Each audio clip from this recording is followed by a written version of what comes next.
Hello everyone, I'm Dr. Go. Today I'm finally covering a topic that my daughter has been asking me about for months, KFK. This all started on June 22nd, 2019, when a person going by the name KFK appeared online, claiming to be a time traveler from the year 2060. A time traveler? Yes, I've heard of a few supposed time travelers before. The first ones I came across were from Japan, people known as YJ, in 2062. Later, I heard about three more from the West, including John Titor. But KFK is said to be the first-time traveler from China. Interestingly, KFK isn't his real name. He says he was born in Shanghai in 2020 and that he's a man. There's something especially unusual about him, but I'll get to that in a moment. KFK says he grew up in China, first in Shanghai, then Ningbo, and later moved to Australia in 2018. In 2060, when he turned 40, he supposedly used time travel to come back to 2019, the year before he was born. He claims he came back to leave a message for someone, a woman, though he didn't say who she was. His goal was to influence her future with this message. Isn't it impossible to change the future? He believes he can at least affect her future, but he also hinted that his purpose in coming back to 2019 isn't so simple. He views 2019 as a pivotal year in human history, a turning point. His goal is to give humanity a few hints about what's coming. Naturally, people online were curious. They bombarded him with questions. His responses? Well, some of them were odd. But I'll admit, out of all the so-called time travelers I've heard of, KFK seems the most plausible. I'm not saying he's definitely from the future, but his theories hold up better than the others. One thing that makes KFK different from other time travelers is his method of time travel. Most time travelers claim to use some form of time machine rooted in Einstein's theories of relativity. KFK, however, claims he bypassed the challenges of relativity. I think his method could actually work. I've gone through all his posts and organized them so we can take a closer look and decide for ourselves if he's genuine, and perhaps get a glimpse of what might happen in the future. First off, he says he's human, not a robot, born male in Shanghai. But after he started time traveling, he claims to have no gender. Why did he emphasize this? I'll explain in a moment. Wait, if he traveled back, wouldn't he still have a gender? Does it change? Hmm, no idea. What does it mean to have no gender anyway? You'll find out soon. Don't be in such a rush. KFK posted everything on a forum called Douban, which is popular with Chinese users. But here's the twist. He replied to all posts in traditional Chinese characters, even though Douban mainly uses simplified characters. He insisted on using traditional Chinese and even explained that it's just an option when time traveling. He said he could switch to English if he wanted, as time travel allows him to select any language. So, he could just pick any language when replying to posts? Not exactly. He also shared that time travel isn't something everyone can do. It's a privilege. Normally, he wouldn't have the right to time travel, but he found a loophole. However, there are rules. For one, he can only travel to years before his birth. He can't visit any time after he was born. So he traveled to 2019, but had to leave before his own birth year. Oh, Another rule is that he can't alter anyone's fate. That's why he refused to answer any questions about lottery numbers. When people asked him, he simply gave the same standard reply. so he's still in Shanghai? I don't think so. Actually, someone asked him what would happen if he died in 2019. He responded that he wouldn't die, but could be forced to leave early if they discovered him. Wait, who wouldn't allow him here? Exactly. The key point is that he can't die. This implies he has no physical body. Anything with a physical body can die. When someone asked how they could find him, he replied, "You can't." These answers are crucial. They suggest he has no physical form. No physical form? So what is he? Just information, a memory. Someone then asked, "Are you just data?" He replied very firmly, "Yes." Oh, This suggests that time travel isn't physical, it's consciousness-based. Traditional time travelers get stuck on the idea of a time machine because a physical body can't travel through time. But KFK sidesteps this issue by traveling through consciousness. So, he can only observe the world through the internet? Exactly. No body, no nose, no eyes, nothing physical. Then he can't enjoy food, right? Not necessarily. Everything we see or feel is just a signal, even in the real world. Whether the world exists as we perceive it, we'll never know. It's just information. For him, a virtual world feels as real as our world does to us. But a virtual world can't simulate taste, right? Actually, it can. Taste is just a signal too. If you stimulate the brain in a certain way, you experience taste. For example, you may touch something and feel it, but that's just touch signals. It doesn't mean you've actually touched it. With this approach, time travel might actually be possible without any physical limitations. Scientists get stuck on time travel because they focus on moving matter through time, which isn't possible. But doesn't antimatter move backward in time? Yes, exactly. Matter always moves forward in time, while antimatter moves backward. But there's something else that's not bound by time: consciousness. Our awareness isn't limited by time. It can move freely. I once read a book called Loop Time, which suggested that while you might be able to change the past, the future can't be altered simply because it doesn't exist yet. The past can be recorded and remembered, but there's no proof of the future existing. So in reality, we can only create the present and change the past. So, remembering the past is kind of like time traveling, isn't it? Exactly. If you could fully relive the experience, it would be as if you've traveled back in time. Then next time I can say I've time traveled, right? You could say that. This kind of virtual time travel is only possible because of a massive memory database. Think of it like a complete record of all information, one that can simulate an entire past. Then theoretically, we could explore this database and experience events as if they were truly happening in the past. That's the type of time travel I believe in, using memory instead of Einstein's physics. Stephen Hawking argued in A Brief History of Time that time itself only moves forward. So in this form of time travel, we're not traveling through actual time. We're moving through memory. Memory is the only proof of time passing, so traveling through memory is essentially the same as time travel. So, when we recall a memory, it's like a kind of time travel? Exactly. If you could fully experience a memory, as if you're really there, then yes, you've traveled back in time. Guess I can brag that I can time travel now. Something like that. The starting point of this virtual time travel would be the moment this memory database was created.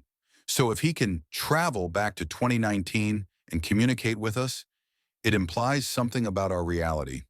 Hmm, not necessarily, right? Well, think about it. If he's truly traveling through memory and can communicate with us, it suggests we might be part of that memory too. This could mean our reality itself is a kind of memory. So using reverse logic, if KFK's story is true, then our world might actually be virtual, just a memory. If what he says is correct, it's similar to proving Fermat's last theorem. You start by assuming it's true and then see if the conclusion holds up. But if he's just a memory, why can't he appear after he's born? Maybe he's worried about altering memories of himself. In a memory database, stored memories can't be changed. If memories were altered, we wouldn't know if they're real or fake. But why would he want to influence others? Yeah, it's strange. Why would he be allowed to find a loophole to influence the past, even if it doesn't affect him directly? Maybe it does affect us, though. That's possible. He also mentioned something about parallel universes. He said they don't exist and that it's just a matter of time observers. This observer of time concept was apparently resolved in 2049. Based on quantum mechanics, all reality collapses into place only when observed.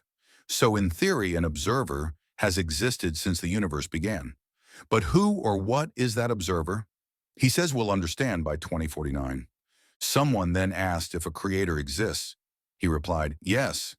He also predicted that the 2032 Olympics will be held in Jakarta, Indonesia.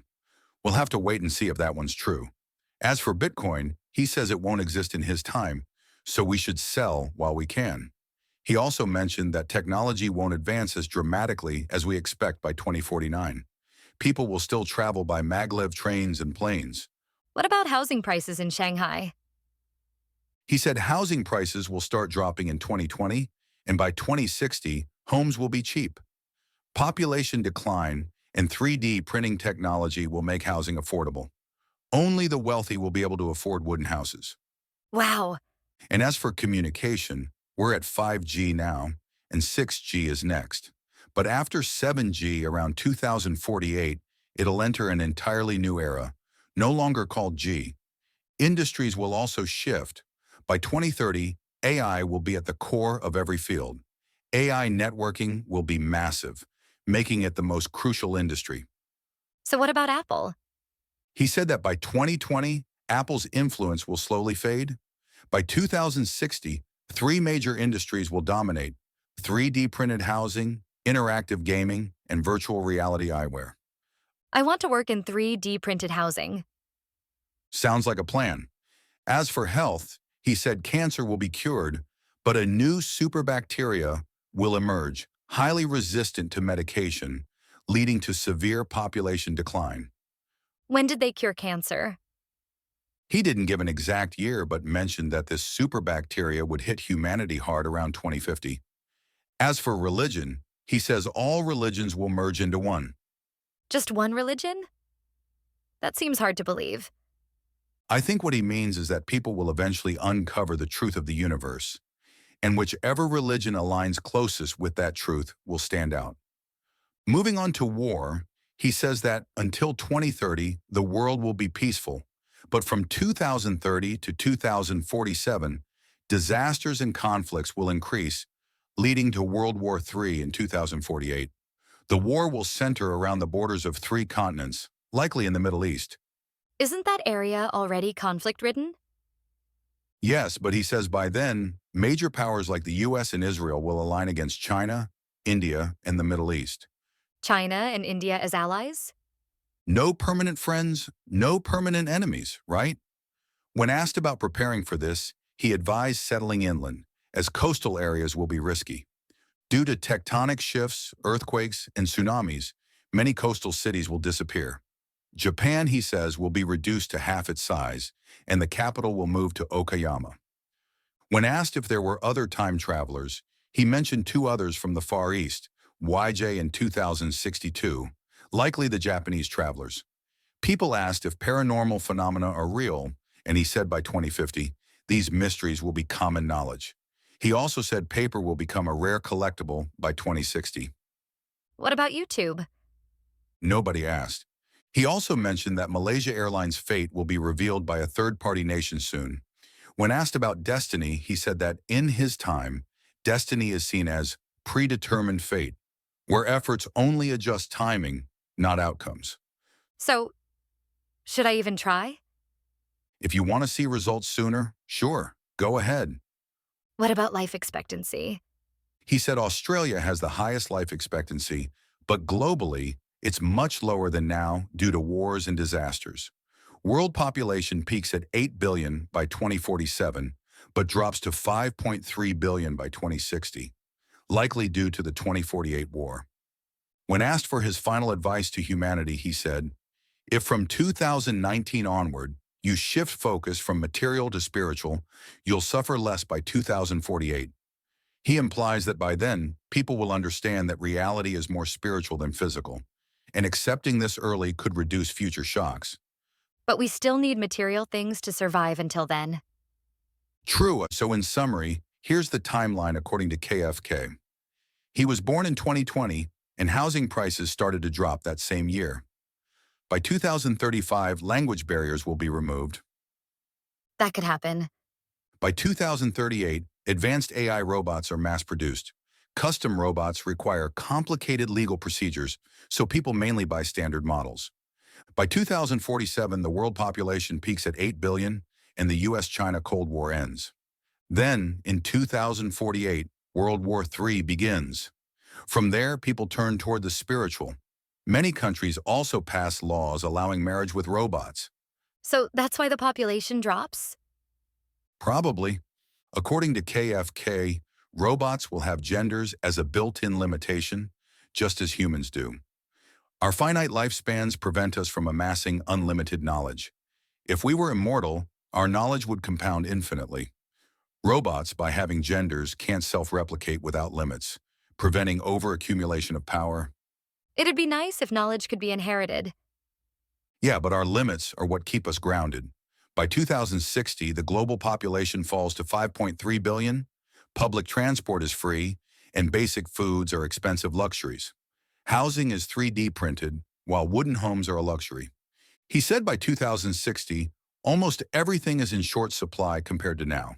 His timeline goes like this: a materialistic world until 2030, then chaos and disaster until 2050, after which society turns more spiritual. Despite inconsistencies in his story, some parts feel credible. Like other time travelers, he may have given a few harmless lies. If he lied, wouldn't it be something beneficial? That's true. Maybe there are some not-so-harmless lies, too. Maybe he just wants to change housing prices? Possibly. Or maybe he's hoping we sell our Bitcoin so he can buy it up. One last interesting question someone asked was if there were any sci-fi movies that accurately depicted the future. He said, almost none. Do you think he watches our videos? Based on his answers, I'd say he's watched a few. Thanks for watching this deep dive into KFK's story. If you enjoyed this video, please like, subscribe, and share it with friends. I'm Dr. Go, and I'll see you next time with more stories and mysteries. Take care.